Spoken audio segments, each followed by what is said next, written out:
मिंगपो के कूल्हे तो सामान्य आकार से 3 गुना ज्यादा बड़े थे।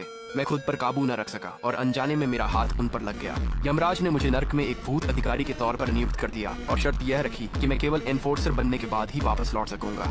मैंने जी तोड़ मेहनत की, ढेरों उपलब्धियां हासिल की और आखिरकार मैं एनफोर्सर बन ही गया। लेकिन जब मैं आखिरकार इंसानी दुनिया में वापस लौटा तो मैं दंग रह गया। पूरी दुनिया में खौफनाक कयामत शुरू हो चुकी थी और हर किसी को भूतों के साथ करार करना पड़ रहा था। इस कयामत में बचने का यही इकलौता रास्ता था और ठीक उसी वक्त एक आदमी और एक औरत मेरे सामने खड़े थे। वे एक कंपास पकड़े हुए घबराई नजरों से मुझे देख रहे थे। मुझसे निकल रही भूतियां आभा इतनी तीव्र थीं कि वे लगभग लड़खड़ा ही गए। मैं आखिरकार वापस आ गया हूँ। जैसे ही ये शब्द मेरे मुंह से निकले, हमारे आसपास की हवा मानो जम सी गई। मेरे सामने खदी लड़की चीख पड़ती और कीचड़ से सनी जमीन पर गिर पड़ गई।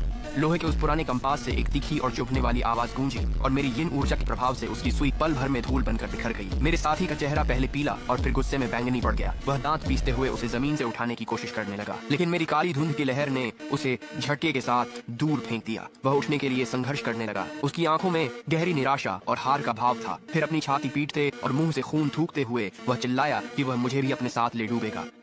हवा में एक दरार उभरी और उसमें से जर्जर कवच और जंग लगे कांटे वाला कब्र का रक्षक बाहर निकला।